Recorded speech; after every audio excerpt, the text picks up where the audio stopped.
बच्चों, आज हमारा टॉपिक है गणित का फर्स्ट लेसन, जिसको हम नंबर सिस्टम कहते हैं।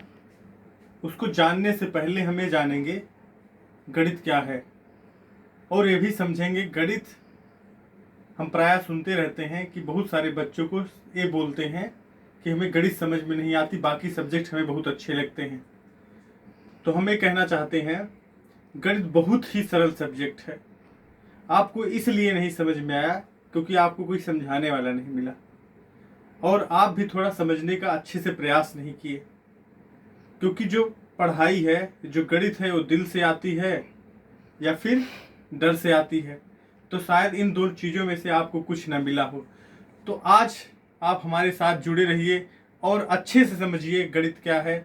गणित का हर चैप्टर, हर सवाल, आपकी जो RS अग्रवाल वाली किताब है, प्रत्येक सवाल की कम से कम 2 मेथड्स आपको बताई जाएंगी। प्रत्येक सवाल की, चाहे वो बड़ा हो चाहे छोटा सवाल हो। लेकिन आप अच्छे से समझिए। जहाँ नहीं समझ में आता हमें कमेंट करके आप पूछ सकते हैं कोई भी क्वेश्चन। तो हम सबसे पहले देखते हैं गणित क्या है। गणित को हम इंग्लिश में मैथमेटिक्स बोलते हैं। बहुत बच्चे हैं मैथमेटिक्स की स्पेलिंग गलत कर देते हैं, तो मैथमेटिक्स की स्पेलिंग भी बता दे रहे हैं। जैसा कि आपको पता होगा कैट की स्पेलिंग CAT, उसी तरीके से हम बता दें कि मैट भी होता है, जिसको हम चटाई बोलते हैं। तो मैट, हम मैट मैट लिखते हैं और मैट के बीच में ही लिखते हैं, ही, और फिर किनारे ICS, तो हो जाता है मैथमेटिक्स। अब मैथमेटिक्स क्या है, मतलब गणित क्या है। गणित का सीधा सा मतलब हो जाता है गणना करना। अब बहुत सारे बच्चे भी पूछते हैं सर हम गणित क्यों पढ़ें, गणित का यूज कहाँ होता है। तो हम उनको ये बता दें गणित का हमारे दैनिक जीवन में पर डे यूज होता है। जैसे हम कुछ गणना करते हैं, कुछ गिनती करते हैं, बस हम छोटे लेवल पे गिनती करते हैं तो हम ये सोचते हैं कि इतना तो सभी को आता होगा। लेकिन अगर हमें बड़ी बड़ी गणनाएं करनी हो, बहुत ज़्यादा रुपया अगर हम कमाने लगे, उसको गिनती करना है, तो हमें गणित की बहुत सारी ऐसी अवधारणाओं को जानना पड़ेगा जिससे हम जल्दी से उसकी गणना कर सकें। या हम किसी ऊंचाई को नाप सकते हैं, या हम कुछ टारगेट सेट कर सकते हैं। इस तरीके से अगर हम कुछ करना है तो हमें गणित पढ़ना पड़ेगा। गणित से ही हम कर सकते हैं, अन्यथा हम नहीं कर पाएंगे। तो गणित का सीधा सा मतलब है गणना करना। अब हम देखते हैं गणित किस चीज से बनी है। अब देखो गणित किस चीज से बनी है, एकदम शुरुआत से है, सब कुछ आपको जानना है। गणित किससे बनी है, जब गणना करना है, मतलब गणना किसके माध्यम से करते हैं, हम नंबर के माध्यम से करते हैं। नंबर क्या होता है, संख्या, नंबर। अब हम बात करेंगे नंबर क्या होता है, संख्याएं क्या होती हैं। तो संख्याएं क्या होती हैं, अब हम देखते हैं संख्या क्या होती है। आप लोग कुछ सोचो, कुछ मन में आया होगा आपके भाव में। संख्या तो हम रोज देखते हैं, संख्या वही है जो हम रोज देखते हैं, 1 2 3 4। लेकिन संख्याओं का मतलब ये है किसी भी वस्तु, व्यक्ति, स्थान, जो हम संज्ञा की प्रोनाउन है, परिभाषा है, उसके अनुसार हम समझते हैं किसी व्यक्ति, वस्तु, स्थान या गुण या जो कुछ भी हो, उसकी इकाई, उसकी मात्रा को जिस हम इकाई में व्यक्त करते हैं, जिस यूनिट में व्यक्त करते हैं, उसको हम क्या कहते हैं, संख्या कहते हैं। अभी तक क्लियर है। संख्या क्या होगा, किसी व्यक्ति, वस्तु, स्थान या गुण या कोई भी चीज जिसको हम, जिसकी मात्रा को किस इकाई में व्यक्त करते हैं, उसको हम संख्या कहते हैं। अब हम आगे बात करते हैं संख्याएं कितने प्रकार की होती हैं। तो अब देखो संख्याएं कितने प्रकार की हो सकती हैं। आप लोग खुद सोच सकते हो संख्याएं 2 प्रकार की होंगी। कौन कौन सी, जो हम गिन सकें या जो न गिन सकें। तो जो गिन सकते हैं वो संख्याएं कौन कौन सी हैं, वास्तविक संख्या, जिसको हम बोलते हैं रियल नंबर, और दूसरा क्या है, काल्पनिक संख्याएं।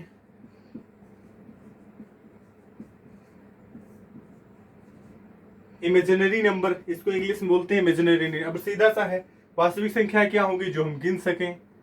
जैसे हम जो गिन सकते हैं सब वास्तविक संख्या है, जो ना गिन पाए वो काल्पनिक संख्या। जैसे पूरे बोर्ड में अभी 1 1 1 लिख दे तो आप गिन पाओगे, नहीं गिन पाओगे, तो सारी संख्याएं क्या हो जाएंगी, काल्पनिक संख्या है।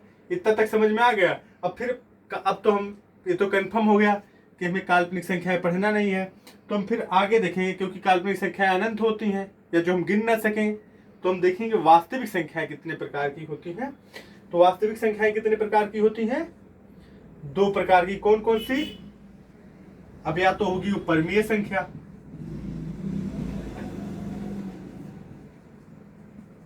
या होगी फिर अपरमीय संख्या।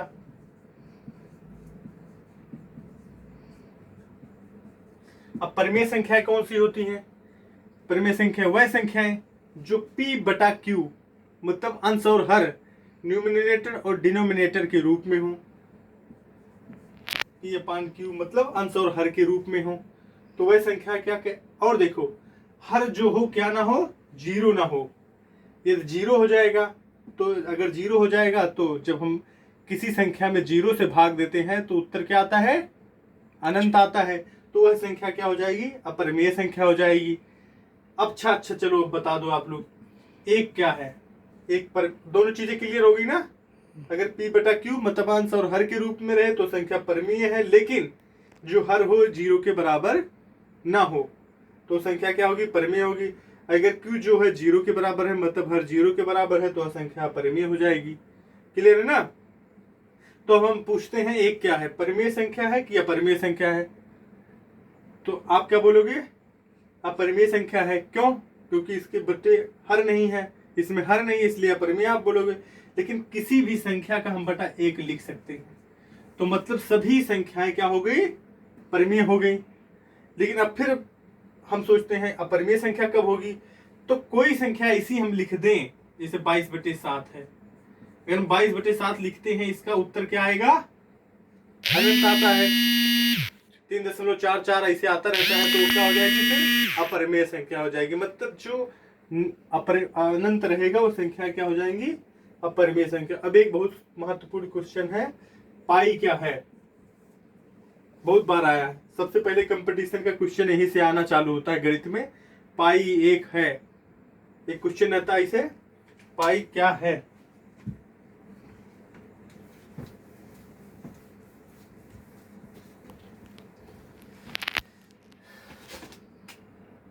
पाई एक है, ऐसे क्वेश्चन रहेगा। इसमें विकल्प रहेगा, रेशनल नंबर, इरेशनल नंबर, इस तरीके से रहेगा विकल्प, होल नंबर, नेचुरल नंबर। तो आप इसमें क्या लिखेंगे? पाई एक क्या संख्या है? इरेशनल, अपरिमेय संख्या है। सबसे पहला क्वेश्चन ये आता है।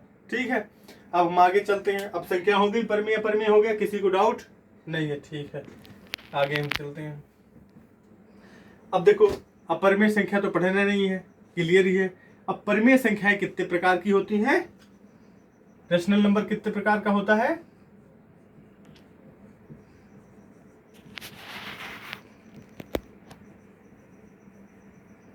रेशनल नंबर जो है कितने प्रकार का होता है?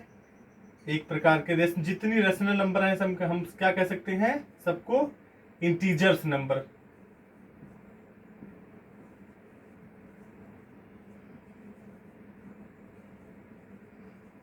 अब इंटीजर नंबर क्या होता है? पूर्ण संख्या क्या होती हैं? अब फिर देख लो, अब वास्तविक संख्याएं पढ़े, मतलब जो माइनस जहां से हम गिनती कर सकते हैं संख्याएं, माइनस जहां से हम गिनती कर पाए संख्याएं, प्लस जहां तक हम गिनती कर पाए संख्या, वो सारी संख्याएं, और जीरो को इंक्लूड करते हुए, तो संख्याएं क्या होती हैं? पूर्ण संख्या होती है। कौन सी संख्या होती है? पूर्ण संख्या, पूर्णांक संख्या क्या होती है? पूर्णांक संख्या होती है। इंटीजर नंबर मतलब पूर्णांक संख्या। 6वीं क्लास में आप लोग देखे होंगे, ऐसे आप बनाते रहे होंगे, बीच में जीरो रहता था, इधर -1 -2, इस तरीके से +1 +2, ये सारी संख्या क्या रहती थी? कहां तक? जहां तक हम गिनती कर सकें। इधर भी कहां तक? जहां तक हम गिनती कर सके। तो कौन सी संख्या हो जाएगी? पूर्णांक संख्या। अब देखते हैं हम आगे, पूर्णांक संख्या कितने प्रकार की होती है। अभी तक किसी को कोई डाउट नहीं है? अब देखते हैं इंटीजर नंबर कितने प्रकार का होता है। तो इंटीजर नंबर कितने प्रकार का होता है? 2 प्रकार का। कौन कौन सा? एक हो गया क्या, प्राकृतिक संख्याएं। प्राकृतिक संख्या जिसको हम नेचुरल नंबर बोलते हैं, नेचुरल नंबर इंग्लिश में। और दूसरी कौन सी होती है, पूर्ण संख्या, ठीक, जिसको हम होल नंबर बोलते हैं इंग्लिश में।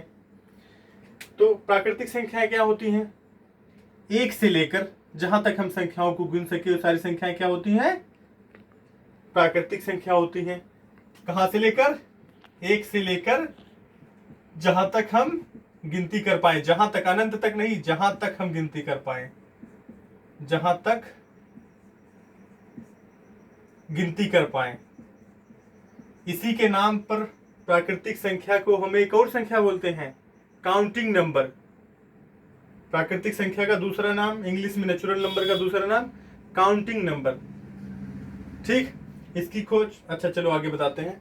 अब देखो पूर्ण संख्या क्या होती है, अगर हम इसी में 0 इंक्लूड कर देंगे तो 1 2 3 जहां तक हम गिनती कर पाए सारी संख्या क्या होती है, पूर्ण संख्या। बहुत बार एक क्वेश्चन आता है, पूर्ण संख्याएं हैं 1 से लेकर 9 तक, 1 से लेके अनंत तक, 1 से लेके जहां तक गिनती कर पाए, 0 से लेकर जहां तक गिनती कर पाए। तो विकल्प आता है 4 इस तरीके से, तो कौन सा सही होगा, 0 से लेकर जहां तक हम गिनती कर पाए। इसी तरीके से प्राकृतिक संख्याओं में 0 से लेकर जहां तक हम गिनती कर पाए वो सारी संख्याएं क्या होंगी, प्राकृतिक संख्याएं होंगी। अब आगे हम देखते हैं, देखो प्राकृतिक संख्या जो है यह गणित की सबसे महत्वपूर्ण टॉपिक है, इसलिए हम इसको कह सकते हैं गणित का राजा है। प्राकृतिक संख्या क्या है, एक तरीके से मान लो आप गणित का राजा है। और पहले के राजा क्या करते थे, पहले के राजा प्रायः यह करते थे, एक से अधिक रानियों से कुछ करे या ना करे, एक से अधिक रानी से जरूर शादी करते थे। करते थे कि नहीं करते थे, करते थे ना। तो नेचुरल नंबर भी एक राजा के तरीके से है, तो इसने कर लिया 2 शादी। अब जो 2 शादी कर लेता है उसके 2 घर भी करने पड़ते हैं। जब 2 घर हो गए तो फिर क्या होता है, 2 रानी भी रहेंगी। 2 रानी है तभी तो 2 घर हुआ, और जब 2 रानी है तो मतलब अलग अलग बच्चे भी होंगे, एक रानी के अलग बच्चे, एक रानी के अलग बच्चे। तो फिर क्या हुआ, इस रानी के अलग बच्चे हो गए, कौन कौन से, एक रानी का हो गया सम संख्या, इनके बच्चे हुए सम और विषम। विषम को इंग्लिश में क्या बोलते हैं, ओड नंबर। सम को क्या बोलते हैं, इवन नंबर। क्लियर है ना। अब सम संख्याएं क्या होती हैं, 0 2 4 6 8 इस तरीके से, मतलब जो 2 से संख्याएं कट जाए उसको हम प्राय क्या बोल देते हैं, सम संख्याएं। विषम संख्याएं क्या बोल देते हैं, जो 2 से न कटे, 1 3 4 5 इस तरीके से, 1 3 5 इस तरीके से। हो गया क्लियर, यहाँ पे किसी को डाउट। अब हम दूसरे वाली पत्नी के देखते हैं, दूसरे महारानी रानी के, तो इनके कौन कौन से हो गए, अब देख लो इनके हो गए कौन से, भाज्य, भाज्य संख्या जिसको हम कंपोजिट नंबर बोलते हैं इंग्लिश में, ठीक। अब कंपोजिट नंबर क्या होता है, एकदम सीधा सा, एकदम ध्यान से सुनिएगा, सब आपको समझ में आ जाएगा, ठीक है। बहुत लोगों को इन सब चीजों में डाउट रहता है, इसलिए हम चाहते हैं आपको डाउट कोई ना रहे। भाज्य संख्याएं क्या होती हैं, जिसे मान लो हम एक संख्या है, ठीक है, आप एक दूसरी संख्या है और एक और कोई संख्या है, तो हम जब आपसे भी, आप भी हमें मार दो काट दो, वो भी हमें काट दे मार दे, मतलब जब 2 लोग काट दें हमें, तो संख्या क्या हो जाएगी, भाज्य संख्या हो जाएगी। मतलब जब कोई संख्या स्वयं और एक को छोड़कर, मतलब स्वयं से सभी कट जाती है संख्याएं, स्वयं से सारी संख्याएं कट जाती हैं, एक से भी सारी संख्याएं कट जाती हैं, तो भाज्य संख्या क्या हो जाती हैं, जब कोई संख्या स्वयं और एक को छोड़कर बाकी किसी अन्य संख्या से कट जाए तो संख्या क्या हो जाएगी, भाज्य संख्या हो जाएगी। समझ में आया, फिर से सुन लो। भाज्य संख्या क्या है, वह संख्याएं जो स्वयं और एक को छोड़कर अन्य किसी संख्या से कट जाए उसको हम भाज्य संख्या बोलते हैं। अब देखना है सबसे पहली भाज्य संख्या कौन होगी, सबसे पहली भाज्य संख्या कौन है, 4। सबसे पहली भाज्य संख्या 4। अब देखो एक क्वेश्चन ऐसे भी आते हैं, सब 4 क्यों है, क्योंकि ये 4 1 से कट रहा है, 4 से भी कट रहा है, और कौन सी संख्या से कट रहा है, 2 से भी कट रहा है, मतलब एक और स्वयं को छोड़कर एक दूसरी संख्या से कट रहा है, तो क्या संख्या हो जाएगी, भाज्य संख्या हो जाएगी।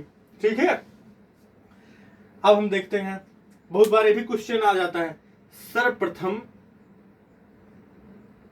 समभाज्य संख्या कौन सी है। क्वेश्चन ये भी आता है कंपटीशन में, सर्वप्रथम समभाज्य संख्या कौन है, मतलब सम भी हो और भाज्य भी हो, तो कौन सी संख्या हो जाएगी। सम कौन सी संख्या है, सबसे पहली संख्या 4 है, सम भी हो गई और भाज्य भी हो गई।